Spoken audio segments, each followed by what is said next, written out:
Sous les projecteurs du 20h, des bouts de plastique, des morceaux de papier qui affolent les marchés. Sur Internet, 1 000 € pour la réplique Lego du Titanic. Plus de 10 000 € pour certaines cartes Pokémon.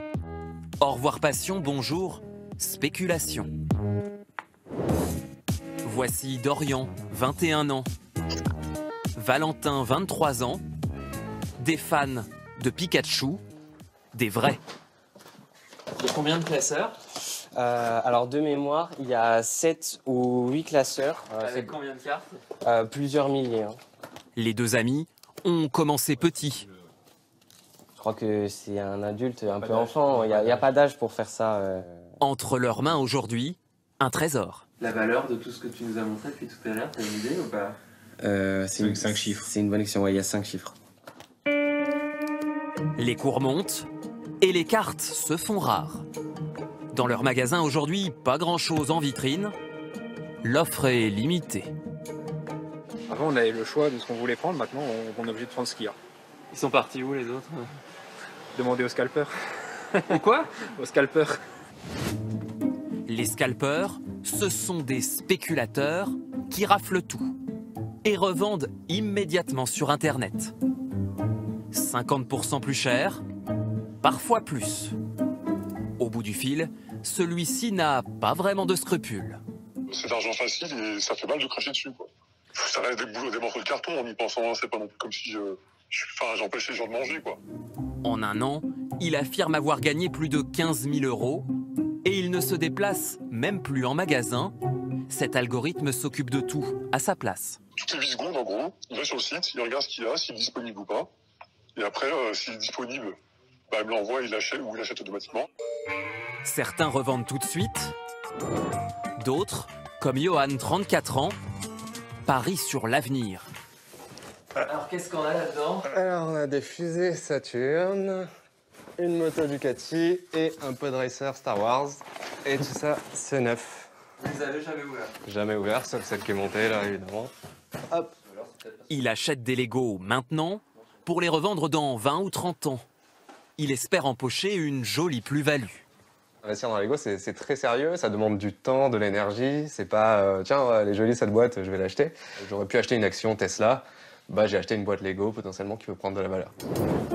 Pour les fans, un scandale.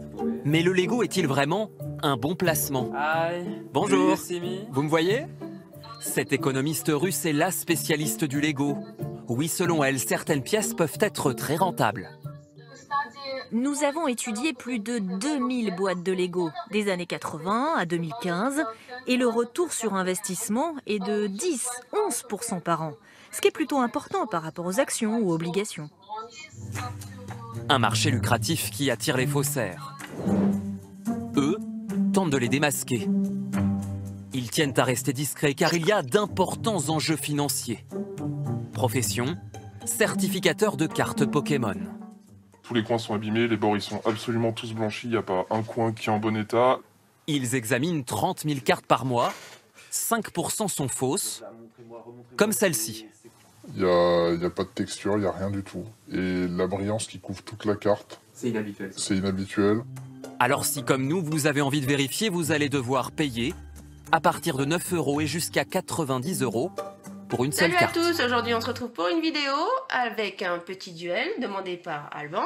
Sur leur chaîne YouTube, Alban et Julie partagent régulièrement avec leur communauté les dernières nouveautés Pokémon. Près de 1500 abonnés et jusqu'à 85 000 vues pour certaines vidéos. Mère et fils ont la même passion depuis maintenant plusieurs années. Oh, on commence. Dialga. J'ai commencé à collectionner les cartes Pokémon environ en 2015-2016 parce que je trouvais que c'était trop cool et que c'était ma passion. J'ai trouvé ça sympa, j'ai acheté quelques coffrets en double parce que je me suis dit plus tard ça vaudra peut-être quelque chose et au fur et à mesure ça prenait de la valeur. Un pari gagnant sur l'avenir. Aujourd'hui, ces deux passionnés possèdent des milliers de cartes de collection. Regardez la vidéo. À la prochaine. Et tous les autres coffrets. À la prochaine. Léo et Nicolas ont décidé également de parier sur l'avenir en changeant radicalement de vie. L'un est diplômé de Sciences Po à Toulouse, l'autre a un master de finance en poche. Associés à un ami, ils ont vendu une partie de leur collection Pokémon, estimée à environ 150 000 €. De cette passion naît une collection et avec ça, en fait, la collection, on peut vendre une partie de la collection pour faire ce que nous, on est en train de faire, c'est-à-dire un magasin. Ça a été notre cas et c'est le cas aussi de pas mal de professionnels autour de nous. Des classeurs de cartes. Du collectionneur nostalgique au professionnel de la spéculation, aujourd'hui les cartes Pokémon n'ont plus rien d'un jeu d'enfant. Voilà.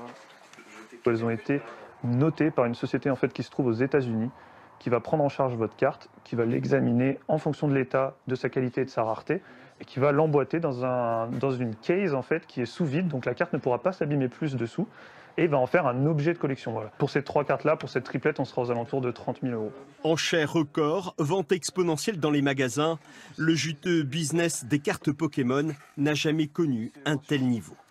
Super. On en a combien là, 10